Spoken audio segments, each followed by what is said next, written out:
Chas McCormick just won Player of the Week, so his value is through the roof. Does this make him a more tradable target or someone the Astros can't let go of? Let's talk about this and so much more on this edition of Locked On Astros. Alvarez hits a high drive center field. Beer leans back. This game is turned upside down. There's the runner. Fly ball down the right field line. Tucker comes on. Kyle Tucker. This time they finish the job. Hello and welcome to Locked On Astros, your daily Astros podcast. Here are your hosts, Eric the Man Huysman and Brett H-Town Wheelhouse Chancey. We are Locked On Houston Astros, and we hope that you join us for a daily Locked On Astros podcast. My name is Eric Huysman. You find me on Twitter at Eric Talks Stros. You find the show at Locked On Astros. Your team every day. Brett, where can you find you at? They can find me at H-Town Wheelhouse on Twitter, Instagram, and TikTok. They can find me at Stros411 on Twitter, Instagram, and Facebook. Always positive. Positive, I'm not saying I want Chas traded. Always Stros. That's what everybody just heard, Brett. So I don't know what you're doing. All the people that listen to our daily podcast are our everydayers. Just heard you say trade Chas McCormick. And by the way, guys, thank you for being an everydayer, somebody that listens to our podcast every day, whether it's on YouTube. Go ahead and subscribe to us. Please, you see that little red button down there? Go ahead and press like and give us a like and subscribe to us as well. And go ahead and make us your first listen on Apple, Odyssey, Spotify, wherever you listen to podcasts. Go and check us out. And this episode is brought to you by Gametime. Download the Gametime app, create an account, and use the code LOCKEDONMLB for $20 off your first purchase. Last minute tickets, lowest price, guaranteed. So, Brett kind of talked about it. Chas McCormick, he should be starting every day for the Houston Astros or the New York Yankees. We'll talk about that soon. Cease that Dylan trade talk. We'll talk about what I mean by that. We'll go a little bit deeper into that Cubs talk that we were doing in yesterday's show. And a lot of people across baseball now are saying, wow, who is this Kyle Tucker guy? Wow, he's a superstar. I even saw John Heyman tweet about it yesterday. And ESPN made a lot of comments after yesterday's game. But that swing was a thing of beauty. And then we'll look ahead towards the Rockies series on this Locked On Astros podcast. So, Brett, we got some stats here, and I've got some stats that are going to shock you about how many games Chas McCormick has played compared to the other two guys. Yeah, he hasn't played as much. I'll let you reveal to the audience just what that number is. But look, man, this guy coming into this season, everybody thought would be the opening day center fielder. And then it was Jake Myers again, or it wasn't Chas McCormick. And then, you know, we've had the smoke and mirrors about, well, Chas or Dusty doesn't like Chas. And then, of course, you know, Dusty basically looking at reporters in the face saying, I don't know where y'all getting that from. I mean, so there's been some contention between media and the team about what actually is going on in the clubhouse between Dusty and McCormick. Dusty has his favorites. Dusty plays players that he likes and has a hunch about. And look, Chas McCormick, you have to hand it to him. He's put his head down, he's charged forward, and he has done nothing but produce when he's been given the opportunity. So you definitely have to give him a huge pat on the back. And this Player of the Week award, Eric, is much deserved because he's killing the ball right now. He looks every much the part of a starting center fielder in Major League Baseball. So last week, Chas McCormick batted .636 with 7 runs, 3 home runs, 5 RBIs, 3 walks, and a 2188 OPS. I think that's pretty good. In this last 11 that's games. Jordan-like, Eric. Those are Jordan-like. That is insane. like Babe Ruth-like. And we'll talk about Babe Ruth in a little bit later in the show as well. But Chas McCormick in the last 11 games, he's batting .410, .489, .821 with 4 home runs and 11 RBIs overall.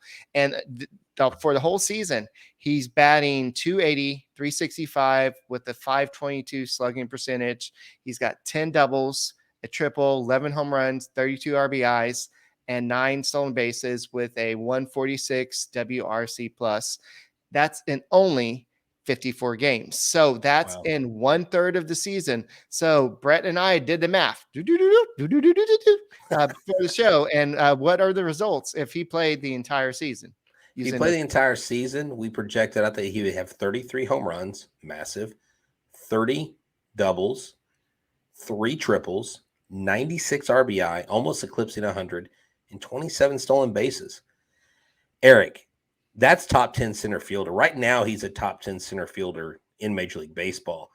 That would be a season long of top 10 center fielder. And you got to love it because, look, this guy really, you talking about Tucker earlier, kind of finally getting recognition. Outside of Houston and maybe that catch in the World Series, no one in other towns are talking about Chas McCormick until this week, until this award. Look, his value is there, man. I would be so upset if they decided to trade one of the bats that's been the most consistent from beginning to this point of the season. So we got to figure out what's going on. I think Chas McCormick. I don't have a flower, but I can imagine Chas McCormick being in the locker room. He likes me. He likes me not. He likes me. He likes me not. Oh, you're talking about when you're elementary school. Yeah. She loves me. She loves with the little flowered petals. Dude, I remember that, man. If you pull that petal off where it says she doesn't like you, oh my gosh, that was heartbreaking. Right. So I don't know. Maybe, Dusty is old school. Maybe he's doing that. Maybe he's got a big daisy in his head. I don't know. Maybe there is some reason, but I knew that Chas wasn't playing a lot, but I didn't realize that he's only played in 54 of the games so far. So I did the math. That's 57% of the 94 games that they've played this season. While Myers and Julks have both played 72 games, that's 77% of the games for the season. So yes, Myers has had a much better season this year. He discovered the leg kick and he's doing a lot better. Not as good as Chas McCormick is. Right. Julks is kind of a revelation, but still, I think that Chas McCormick should be playing a lot more than he has been. Exactly. And sorry, I wasn't trying to interrupt you there. I was just thinking that, like, this to me, I point more at the fault of Dusty Baker putting Myers over McCormick in this situation because Julks with the 72 games, I believe, plays left field almost exclusively. He has I don't know if he has played any center field. If he has, maybe a little, but the Myers McCormick thing is something that is, hard to kind of figure out. But look, Julks, to his credit, he's hitting for better average right now. He's got better offensive numbers. He's hit nearly 500 in his last 30 games. And so, Julks has earned his playing time. But I think when you have Myers and Julks getting 20 more games than Chas at this point and seeing what Chas has produced offensively, it is hard to make a logical argument for why. Right. And that's why I think you get the storylines that get a lot of run. Well, maybe Dusty doesn't like Chas. It's an open secret in the clubhouse. Well, I don't know. I'm not in the clubhouse. I can't talk to that. But Chas McCormick, I think, has solidified his place on this team. It's up to management and the front office to make that ever present for Chas going forward. Yes, I agree with that. And looking at the overall stats, I'm not going to give you all the stats, but Jake Myers is batting .223 with a .687 OPS, 7 home runs, 23 RBIs. Corey Julks is batting .279 with a .732 OPS, 6 home runs, and 30 RBIs. So overall, they're both having okay seasons. I think Julks is having better season, but he cannot play center field. He plays left field, like you said. So it's a matter of Myers or McCormick in center field. And for some reason, Myers has played more games in center field than McCormick. So it's just like when you get a game ticket at last minute from Gametime, you expect to go there and see Chas McCormick there. But you get there and you see Myers. It's like, wait, did I get the wrong ticket from Gametime? Well, we'll talk about that in a second. Man, you want to talk about buying tickets? Look, it's one of my favorite things to do, go to events. But what I don't like is when it's stressful. With Gametime, it's not. It's stress-free. It's a fast and easy way to buy tickets for all sports, music, comedy, and theater near you. With killer deals and last-minute tickets, the best price is guaranteed. You can stop stressing over the tickets and start getting hyped about the fun that you'll have. And you don't have to plan months in advance. You don't have to set aside all that extra money because the flash deals and last-minute tickets are amazing. Easy to find and buy tickets for every kind of event in your area. Images of your seats where you'll be sitting, lowest price guaranteed, event cancellation protection, and job loss protection. So you can know that you are safe and secure with this app. So forget planning again. This is what the Gametime guarantee does. It means that you'll always have the best price. Find the tickets in the same section and row for less. Gametime will credit your account 110% the difference, so you can use it on buying more tickets. So buy tickets in a matter of seconds, 2 taps and you're set. Tickets that are sent directly to your phone. You never have to dig through your email. I've used them. I highly recommend them. It's the only place I go for off-market tickets. Download the Gametime app, create an account, use a promo code Locked On MLB for $20 off your first purchase. Download Gametime today. Last-minute tickets, lowest price, guaranteed.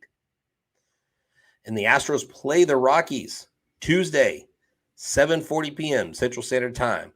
Catch every pitch of the Astros hometown broadcast with SiriusXM on the SXM app. Search Astros. Maybe when Dana Brown has that conversation with Dusty Baker about, hey, look, I think you need to go ahead and stop using these certain guys in bullpen every day. I know you want to listen to the Locked On Astros podcast every day, Dusty, but you don't need to be using Brian Abreu and Ryan Presley every day. So you can go ahead and cut back on them a little bit, but maybe he can have this conversation with him about, well, let's go and talk about Chas McCormick.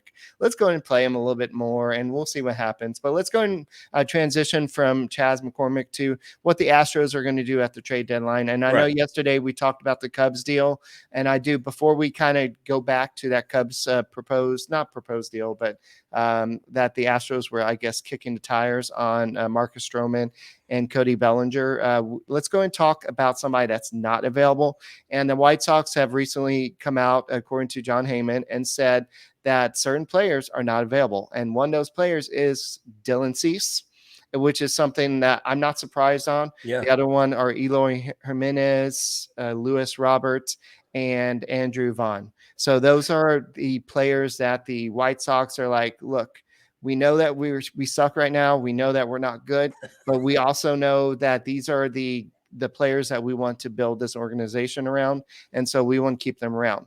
Also, Dylan Cease is not having the best season. The strikeouts are still there, but the ERA is a little bit higher than it normally is. So they wouldn't want to be trading low. Well, that's true. Yeah, right. You're like, hey, we're not getting the Dylan Cease that we think we're getting this year. So you're right. But look, in Chicago, Dylan Cease, Robert Jr. would be an absolute just dream come true. I like Lucas Giolito. The guy that I think would be a great get for the Astros is a guy that doesn't have enough value, I guess, to say that they're not trading him. So apparently they value him enough to put him on the trading block to think that they can maybe get something back. And that may work in the Astros' favor. Someone like Lucas Giolito added to this staff would be a stellar ad. People have even talked about, why not talk about bringing back Kendall Graveman as well. He's actually having a really good year for the most part. He's even lately been on fire. And so that would be an interesting twist and plot. Kendall Graveman come back and have key playoff moments with this team. And I kind of jokingly said to someone, is he going to cry this time? Because he's so emotional, right? But those are guys that I wouldn't mind. Lance Lynn, I would maybe talk about. He's a 6 ERA. He's kind of the Astros typically have their way with him, but against other clubs, he tends to have success. They've got pieces, Eric, outside of the big guns that you mentioned. But I think Lucas Giolito, the problem is you got about 10 plus teams looking for players. That's going to drive the price up. And what I want to know is who's going to be out there just messing with other teams, driving prices up? Like, what teams are going to be in it just to frustrate things. So the Astros and the Rays and the Rangers or whatever clubs like that are really in contention. Probably the Yankees. The Yankees be like, oh, we're in last place in division. Our offense. I'm surprised the Yankees aren't offering up Aaron Judge right now. I'm serious. Like Yankees fans are like, we just need to blow the whole thing up and restart and rebuild. And I'm like, y'all have really look. Anytime you think the Astros are going bad, just say to yourself these 3 words or 4 words. At least we aren't the Yankees. How many words is that? At least. I lost track. We aren't the okay. I didn't know this would be a math assignment today. A full sentence. Okay, just say this sentence. At least we aren't the Yankees. How's that? Right. All right. You forgot about Kenyon Middleton. He's somebody that used to pitch for the Angels. But he hates us, right? Yeah, I know. And that's the whole point. But he's actually having a great year after kind of going away. But he's got a 3.0 ERA with a 1.21 whip and 11.7 strikeouts per 9 innings pitched. And he has a $750,000 salary for this year. So, dude, Kenyon Middleton, okay. Mm-hmm. Tim Anderson, who hates us, and Cody Bellinger. Let's trade for all the Astros haters. The 3 oddest. You hate the Astros? Come join the team. Tell you, wouldn't it be the ultimate? Like, how pissed off would the league be if the Astros got 3 guys that knowingly hated and have talked bad about the Astros? They bring them on their team and they give them a title.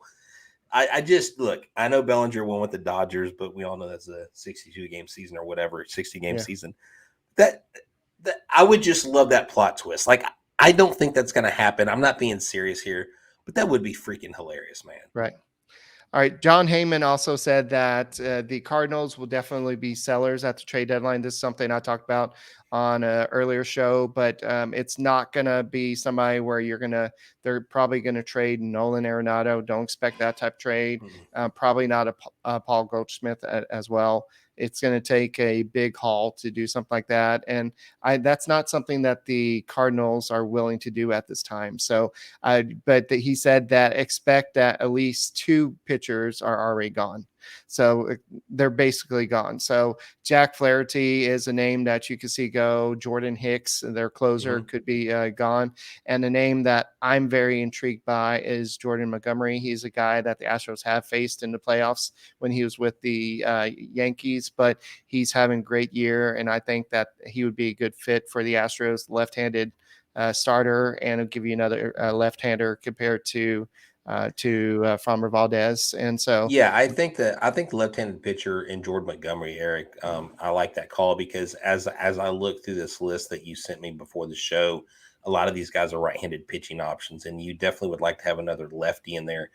Eduardo Rodriguez, I didn't even realize he was a lefty. Sorry, Eduardo. I don't know that I've watched maybe one inning of you pitching, but he's got that 2.13 ERA with 11 starts out of Detroit. So with the Cardinals offering up at least 2 of these 3 guys, I think there are some arms out there, Eric, that this team can go get and not have to break the bank. And that's been my concern all along.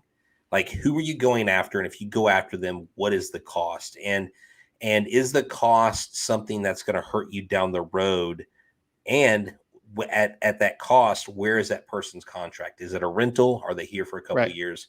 So these are all things that Dana's got to consider. But I think after this weekend, he said starting pitching, but I think relief pitching is also a need too, man.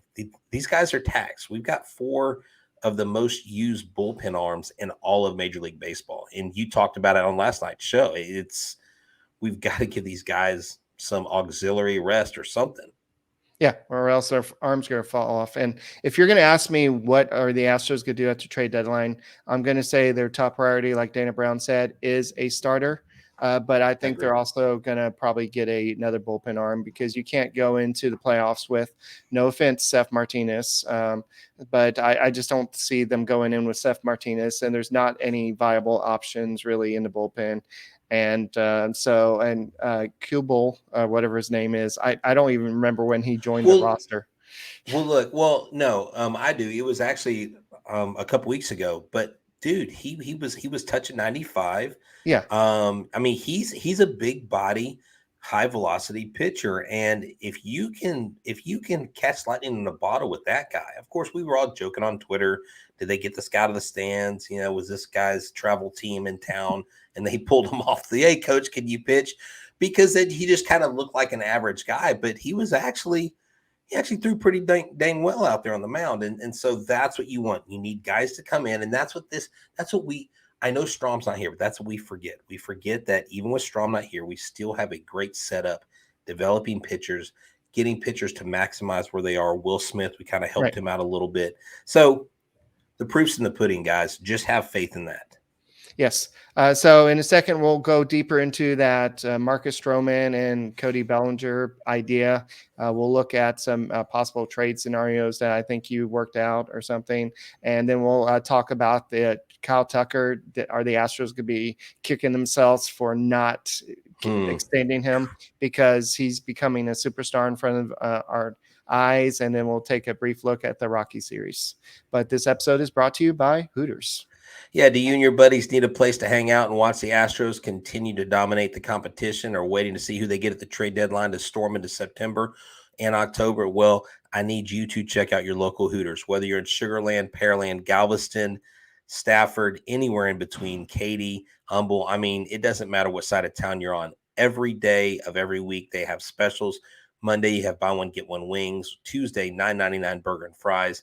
Wednesday, buy one, get one boneless wings. Thursday, $19.99 wings and Big Daddy bundle. Friday, $19.83 crab legs. Kids eat free on Saturday and Sunday. Also in Pearland, they have a special event coming up, and it started on Monday, but it goes to the 31st, halfway to Christmas. For 2 weeks. They'll be collecting donations for Toys for Tots. They also will be doing an Astros bus trip July 25th. There is limited seating. It's $100 per ticket, but go into the store and check it out. You get a game ticket, you get food. Before the game, you get to ride there and hang out with the world famous Hooters girls. And Hooters NASA is also having a bus trip on the 24th versus the Red Sox in Section 133. They open early. They feed you before you leave. The best part is you get to hang out with the Hooters girls and you get to ditch work at the same time. Also, the other thing I wanted to tell you about is Ain't No Thing But a Chicken Wing Tailgate August 5th. There is a cook team competition. Go sign your cook team up today. Wherever you are, whenever you want to get a cold drink, go to Hooters. Why? Because Hooters makes you happy. And don't forget, the Astros play the Rockies Tuesday at 7:40 p.m. Central Standard Time. Catch every pitch of the Astros hometown broadcast with SiriusXM on the SXM app. Search Astros. All right, so Marcus Stroman is due to make a lot of money this year, and he has a player option for $21 million. And next season, he's making $25 million this year. So if the Astros do trade for him, there'll be a prorated version of it. And so he does have the option to decline it. He's likely to decline the $21 million option. He did not reach the 160 innings last year, and he's likely to reach 160 innings this year. But I think he had to reach 160 innings for both seasons to have that $4 million option kick in to get it to $25 million for next year. But so Marcus Stroman is having a great season, but his last three starts, he has a 7 before the All-Star break. He had a 7.71 ERA, and he wasn't looking at great. He had a great start on Saturday. So Marcus Stroman is somebody that I always thought would be Houston Astro. He's 10-6 on the season with a 2.88 ERA.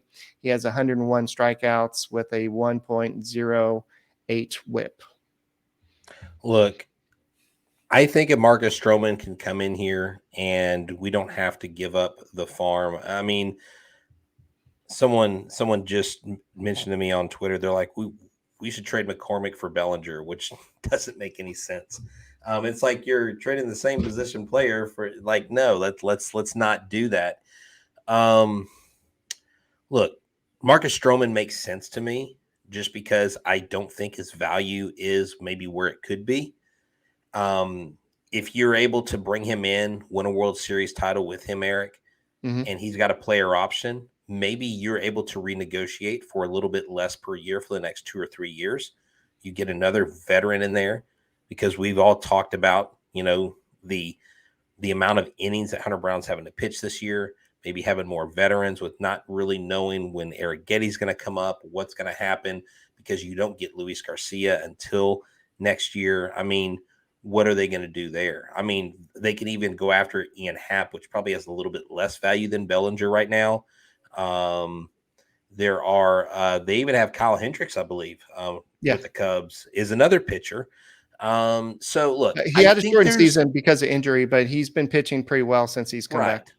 And so I think the Cubs have some options that are realistic, and you have to be realistic, but to get something of value, you have to give something. But I don't think the Bellinger, Stroman, Hendricks, the guys that the Cubs have, I don't think that they have that much value that you're going to like cringe when you go, oh, I can't believe we're giving up this to get that.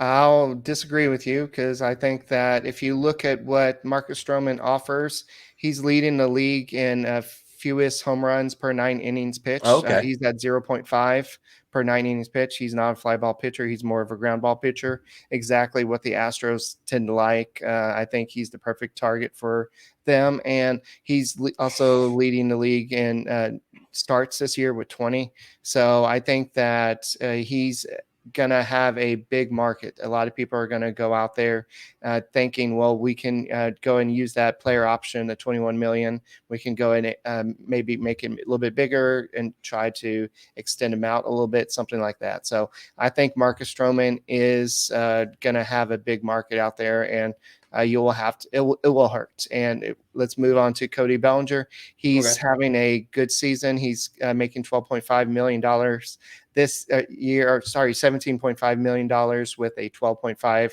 million 24 mutual option. That means he can either both sides have to accept it.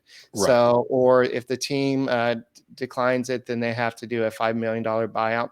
But this is the Dodgers went ahead and not DFA'd him, but they non-tendered him. So he was a free agent, and the Cubs took a flyer on him, and he's having probably his best season since 2019 when he was the MVP.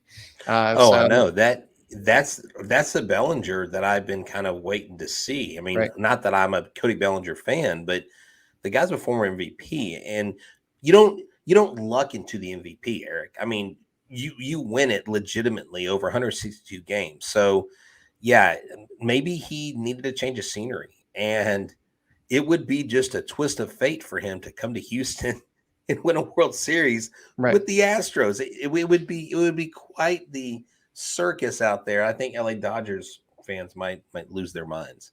Yeah, so I know he's not having quite the season he did in 2019, but it's his best season since that time. Exactly, I don't want people to say, well, Eric, he's not playing like an MVP. No, he's not. Well, but he's a lot better than hitting 172 or whatever he was, 217 or in LA. Right, for sure. So Kyle Tucker, he's turning into a superstar again. And I know there's a lot of people that are like, he's not having the season that we thought he would. Maybe the extension talk or not getting the extension hurt him or something. But if you look at his stats now, he's got batting .299 with 14 home runs, 15 stolen bases, 69 RBIs, and he's got an OPS plus of 140, OPS of 867. So every time he gets a home run, especially that blast that he had on Sunday night, but every time he does something great, you can hear Jim Crane's pocketbook empty a little bit more, because he could have had a chance at signing him for maybe not a little bit, but a little bit less than it's going to take to probably sign him in the future. He has 2 years more of team control.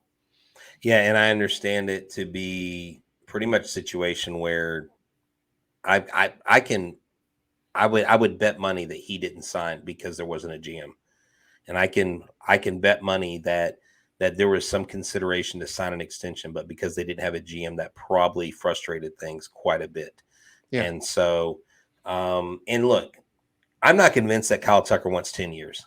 I'm not convinced, and I bet you he takes less for the right deal. Mark my words. I bet you he takes 7 to 8 years.